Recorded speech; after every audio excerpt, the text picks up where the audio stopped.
यह सिंह लग्न की कुंडली है और इसमें 1 2 3 4 5 6 ग्रह जो चलित कुंडली में बदल जा रहे हैं। लगभग 6 ग्रह जो है चलित कुंडली में बदल जा रहे हैं। अब जिस कुंडली में चलित कुंडली में ज्यादातर ग्रह बदल जाते हैं उसमें फलादेश में बड़ा कंफ्यूजन होता है। तो इसलिए हमें दोनों को ही मानकर फलादेश करना चाहिए। और चलित कुंडली और लग्न कुंडली दोनों से संबंधित यदि कोई परेशानी का योग है तो हमें उसका उपाय करना चाहिए, उस पर ध्यान देना चाहिए, उसमें लापरवाही नहीं करनी चाहिए। अगर चलित कुंडली और लग्न कुंडली दोनों में लाभ दे रहा है तो फिर कोई परेशानी नहीं है हमें, भाई हमें तो लाभ ही चाहिए। परंतु यदि लग्न कुंडली में जो परेशानी का योग है हम उसका उपाय तो करते ही हैं, परंतु चलित कुंडली में भी अगर कोई परेशानी का योग दिखाई दे तो हमें उसका भी उपाय करने में कोई दिक्कत नहीं है, क्योंकि जो भी उपाय मैं बताता हूँ वह बिल्कुल सरल एवं सस्ते उपाय होते हैं जिसमें कि जीव जंतुओं की सेवा करनी होती है। तो इसलिए आपको यदि चलित कुंडली में भी कोई परेशानी के योग बन रहे हैं तो उसका भी हमें उपाय करना आवश्यक है। तो सिंह लग्न की कुंडली है, लग्नेश सूर्य है, तो सूर्य के से फलादेश प्रारंभ करते हैं। तो जो सूर्य है देखिए यहाँ पे विराजमान है, इनको नीच राशि में विराजमान माना जाता है। परंतु सूर्य कहाँ तक नीच राशि में होते हैं? 10 अंश तक। जो सूर्य होते हैं 10 अंश के नीचे होते हैं तब भी ज्यादा नीचे रहते हैं, यह 12 अंश के हैं। दूसरी बात कि सूर्य जिस भाव में नीच राशि में विराजमान है इसके स्वामी लग्न एवं चंद्रमा से केंद्र में विराजमान है। तो दोनों ही प्रकार से नीच भंग हो गया या नीच माना नहीं जाएगा, यह इसका अर्थ हुआ। तो यहाँ विराजमान होने के कारण सूर्य पराक्रम में वृद्धि होती है, भाई बहन का सुख प्राप्त होता है, शारीरिक स्वास्थ्य सौंदर्य सम्मान प्रतिष्ठा में वृद्धि होती है। नौवां भाव में दृष्टि डालने के कारण भाग्य की विशेष उन्नति होती है, धर्म का पालन करते हैं, उच्च शिक्षा भी अच्छी प्राप्त होती है। परंतु यहाँ एक बात और है, यहाँ शनि की दृष्टि है सूर्य पर, यानी सूर्य नीच से तो बाहर निकल गए परंतु शनि की दृष्टि भी सूर्य पर है। तो इसलिए आपको शनि से संबंधित दान एवं उपाय करना आवश्यक है जिससे जीवन में सही प्रकार से उन्नति हो और सही प्रकार से सफलता प्राप्त हो। क्योंकि शनि की दृष्टि जब सूर्य पर पड़ेगी तो क्या होगा, शारीरिक स्वास्थ्य सौंदर्य जीवन की उन्नति में कठिनाई एवं परेशानी होगी, सही प्रकार से उन्नति जीवन में नहीं होगी। तो आपको सूर्य का मंत्र जाप करना चाहिए और जल अर्पित करना चाहिए, हृदय स्तोत्र का पाठ करना चाहिए, शनि से संबंधित दान एवं उपाय करना चाहिए। चंद्रमा इस कुंडली में द्वादश भाव के स्वामी है और चतुर्थ भाव में विराजमान है। तो चंद्रमा भी यहाँ पर वृश्चिक राशि में नीच राशि में माने जाते हैं, परंतु चंद्रमा मात्र 3 अंश तक ही नीच राशि में माने जाते हैं और चंद्रमा तो 20 अंश के हैं, तो इसलिए यहाँ पर नीच नहीं माने जाएंगे। और केंद्र से लग्न से केंद्र में विराजमान हो गए तो भी नीच नहीं माने जाएंगे। तो चंद्रमा के यहाँ विराज हो जाने के कारण बाहरी स्थानों के संपर्क से जीवन में सफलता प्राप्त होती है। और चंद्रमा यहाँ से 10वां भाव में दृष्टि डालेंगे तो रोजगार के क्षेत्र में भी सफलता प्राप्त होती है। परंतु ऐसे व्यक्ति को जैसे कि रोजगार के लिए अगर ज्यादा भ्रमण करते हैं तो उससे भी विशेष लाभ प्राप्त होती है। परंतु यह तो हो गया सिर्फ चंद्रमा का फलादेश, परंतु चंद्रमा तो राहु के साथ विराजमान है और इस पर केतु की दृष्टि है। तो जिस प्रकार सूर्य जो थे वह शनि से पीड़ित थे, उसी प्रकार चंद्रमा जो है वह राहु केतु से यहाँ पर पीड़ित है। तो चंद्रमा जब पीड़ित हो जाएंगे तो क्या होगा, माता भूमि भवन के सुख में कठिनाई एवं परेशानी होगी, मानसिक परेशानी होगी, घरेलू वातावरण भी अच्छा नहीं होगा और खर्च के भी स्वामी है और पीड़ित हो जाएंगे तो क्या होगा, फिजूल और फालतू खर्च के कारण भी मानसिक परेशानी बनेगी। तो यहाँ आपको चंद्रमा का मंत्र जाप करना चाहिए, सफेद चंदन का तिलक लगाएं, शिव जी की आराधना करें, राहु केतु से संबंधित दान एवं उपाय करें जिससे कि आपको श्रेष्ठ लाभ प्राप्त हो सके। मंगल इस कुंडली में राजयोग कारक ग्रह होते हैं, 9वां भाव के स्वामी और चतुर्थ भाव के स्वामी हैं और यह एकादश भाव में विराजमान है। देखिए यहाँ बुध के घर में, लेकिन 28 अंश के हैं, मतलब अंश बल में जो है यह बहुत कमजोर है। तो जिसके कारण आमदनी के क्षेत्र में सफलता प्राप्त होती है, भाग्य की उन्नति होती है, धर्म का पालन करते हैं, उच्च शिक्षा अच्छी प्राप्त होती है, माता भूमि भवन वाहन का सुख प्राप्त होता है और द्वितीय भाव में दृष्टि के कारण धन एवं कुटुंब का सुख प्राप्त होता है। पंचम भाव में दृष्टि के कारण विद्या बुद्धि संतान के क्षेत्र में सफलता प्राप्त होती है। और परंतु यहाँ से जब षष्ठ भाव में शनि पर दृष्टि डाल रहे हैं तो यह ठीक नहीं है। तो यहाँ दृष्टि डालेंगे शनि पर तो क्या होगा कि शत्रु पक्ष से भी कुछ परेशानी होगी, नौकरी में भी परेशानी होगी, पेट में भी परेशानी होने की संभावना रहेगी और शनि पत्नी एवं वैवाहिक जीवन के स्वामी हैं तो उनमें भी परेशानी होने की संभावना रहेगी। तो इसलिए यहाँ पे मंगल जो है सभी जगह तो अच्छा फल दे रहे हैं, परंतु यहाँ शनि पर जो मंगल की दृष्टि है यह अच्छा नहीं माना जाता है, जिसके कारण जीवन में परेशानी हो सकती है। तो इसीलिए हम इसका रत्न धारण करने से पहले बहुत सोच विचार करके रत्न धारण करेंगे। तो मेरा तो मानना है कि आप इसका मंत्र जाप करें, तांबे का छल्ला धारण करें, ताकि कहीं परेशानी ज़्यादा ना हो जाए। परंतु एक बात और भी है, जैसे चंद्रमा के विषय में मैं बता दूं कि चंद्रमा जो है वह चलित कुंडली में यहाँ आ जा रहे हैं, देखिए पंचम भाव में आ जा रहे हैं। तो यदि चंद्रमा चलित कुंडली में पंचम भाव में आ जाएंगे तो फिर यह पीड़ित नहीं माना जाएगा। लेकिन राहु भी चलित कुंडली में चंद्रमा के साथ साथ ही चल रहे हैं, यहाँ पे चंद्रमा के साथ थे और चलित कुंडली में ये दोनों ही यहाँ आ जा रहे हैं, देखिए पंचम भाव में। तो हर हाल में चंद्रमा तो पीड़ित है ही, तो जो उपाय आपको बताया गया चंद्रमा और राहु का, तो वो तो करना ही पड़ेगा। उसी प्रकार जैसे मंगल यहाँ विराजमान है तो सारे फलादेश तो अच्छा है, परंतु शनि पर दृष्टि जो है इनकी यह ठीक नहीं है। परंतु चलित कुंडली में मंगल भी यहाँ चले जा रहे हैं, द्वादश भाव में चले जा रहे हैं। अब यहाँ जाने के बाद भी फिर भी यहाँ से मंगल तो यहाँ उनकी 7वीं दृष्टि पड़ेगी, यहाँ से मंगल की 8वीं दृष्टि पड़ेगी, यहाँ से 7वीं दृष्टि पड़ेगी। यानी कि मंगल चाहे यहाँ हो चाहे यहाँ हो, दृष्टि तो शनि पर पड़ ही रही है, पहली बात। दूसरी बात, अब अगर राजयोग कारक ग्रह और चतुर्थ भाव के स्वामी द्वादश भाव में चले गए, तो यानी कि बाहरी स्थानों के संपर्क से भी आपको सफलता प्राप्त होगी, वहां से भी आपको लाभ होगा, जीवन में उन्नति होगी। यानी कि यहाँ पे दोनों ही स्थितियों में मंगल शनि पर दृष्टि डाल रहे हैं, तो इस बात का ध्यान देना जरूरी है। बुध जो है इस कुंडली में आय भाव के स्वामी है और धन एवं कुटुंब के स्वामी है, और यह चतुर्थ भाव में विराजमान है।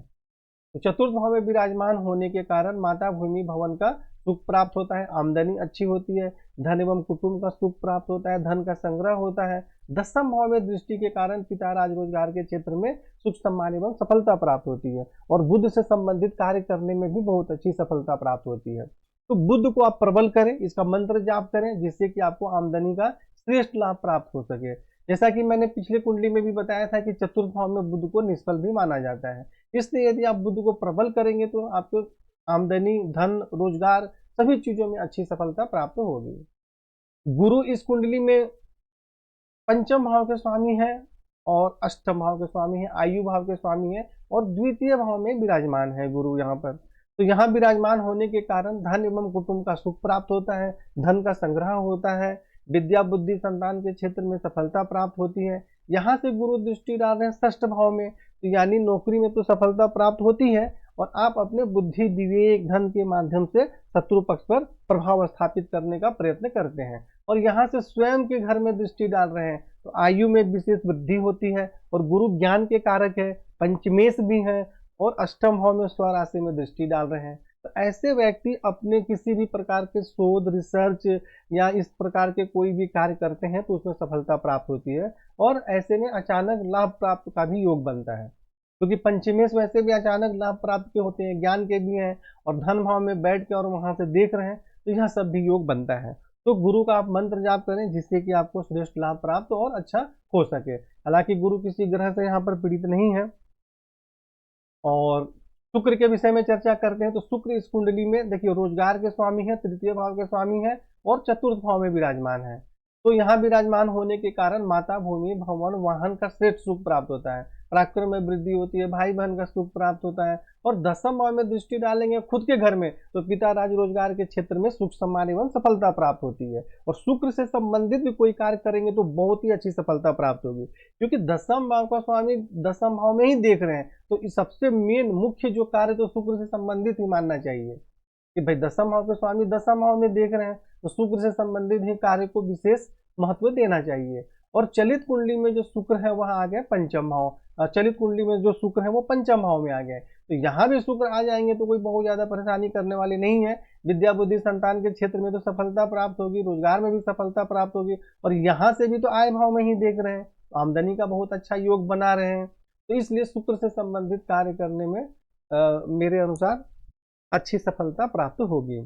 तो ये कुंडली में 2-3 प्रकार के कार्य करने के योग होते हैं, जैसे गुरु से संबंधित, शुक्र से संबंधित, बुध से संबंधित भी कार्य करेंगे तो अच्छी सफलता प्राप्त होगी। अब शनि के विषय में चर्चा करते हैं, तो शनि देखिए यहाँ पे जो है लग्न कुंडली में षष्ठ भाव में विराजमान हो गए, और चलित कुंडली में यहाँ स्वराशि में विराजमान हो गए।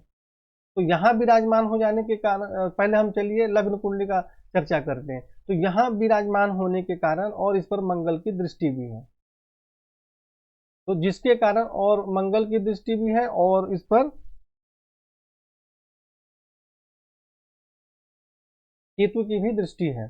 केतु भी यहाँ से इस पर दृष्टि डाल रहे हैं, देखिए, यानी शनि पर जो है मंगल की भी दृष्टि है, केतु की भी दृष्टि है लग्न कुंडली के साथ षष्ठ भाव में। तो यहाँ विराजमान होने के कारण शत्रु पक्ष से परेशानी होती है, पेट में किसी प्रकार की परेशानी इत्यादि होने की संभावना रहती है, और पत्नी एवं वैवाहिक जीवन के सुख में भी कठिनाई एवं परेशानी होती है। अब यहाँ से शनि जो है दृष्टि डाल रहे हैं अष्टम भाव में, तो कुछ कठिनाइयों के साथ आयु में वृद्धि होती है, और द्वादश भाव में दृष्टि के कारण खर्च अधिक रहता है, बाहरी स्थानों के संबंध से भी कुछ परेशानी होती है, और यहाँ से शनि सूर्य को पीड़ित कर रहे हैं, तो जिसके कारण मैंने बताया कि शारीरिक स्वास्थ्य सौंदर्य जीवन की उन्नति में कठिनाई एवं परेशानी होती है। तो यहाँ आपको शनि से संबंधित जो उपाय बताए गए हैं वह तो करना ही है, साथ में मंगल और केतु का भी उपाय करना है, क्योंकि यहाँ पे शनि जो है वह पीड़ित हो रहे हैं। अब राहु के विषय में चर्चा करते हैं। तो राहु यहाँ पे विराजमान है चंद्रमा के साथ चतुर्थ भाव में, तो माता भूमि भवन घरेलू सुख में कठिनाई एवं परेशानी होती है। अष्टम भाव में दृष्टि डालेंगे तो स्वास्थ्य एवं आयु के संबंध में परेशानी होती है। दसम भाव में दृष्टि डालेंगे तो कुछ कठिनाइयों के साथ रोजगार के क्षेत्र में सफलता प्राप्त होती है। द्वादश भाव में दृष्टि डालेंगे तो बाहरी स्थानों के संपर्क से कुछ परेशानी होती है, खर्च भी अधिक रहता है। तो राहु से संबंधित आपको उपाय करना चाहिए, और राहु 29 अंश के हैं, यानी अंश बल में बिल्कुल कमजोर है, तो आपको इसको कमजोर मान के छोड़ नहीं देना चाहिए, उपाय जरूर करना चाहिए जिससे कि जीवन में परेशानी ना हो। हालांकि केतु फिर चलित कुंडली में यहाँ आ जा रहे हैं, चाहे यहाँ आए चाहे यहाँ आए, हमें तो राहु से संबंधित दान एवं उपाय करना जरूरी है, क्योंकि चलित कुंडली में राहु यहाँ आएंगे तो चंद्रमा भी यहाँ आ जा रहे हैं, शुक्र भी यहाँ आ जा रहे हैं।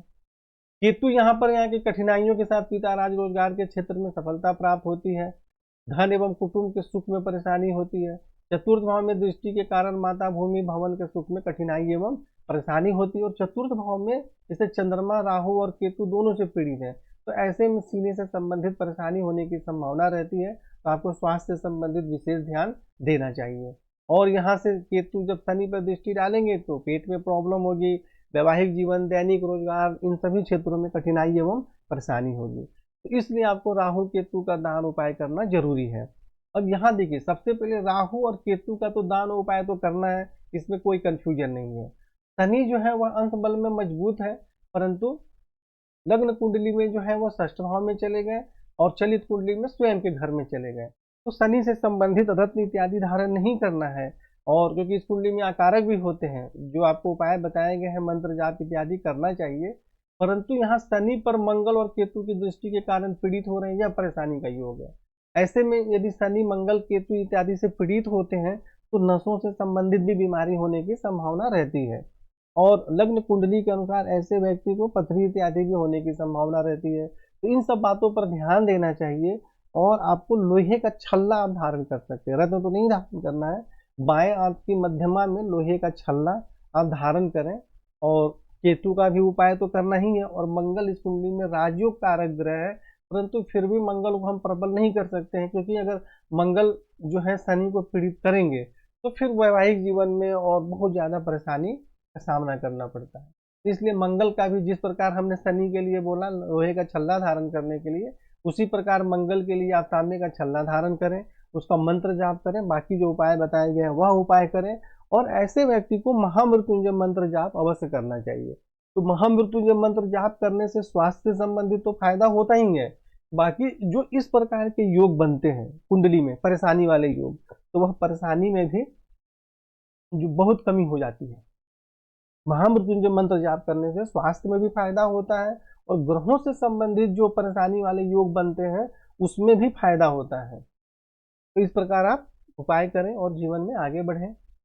हरिओम तत्सत।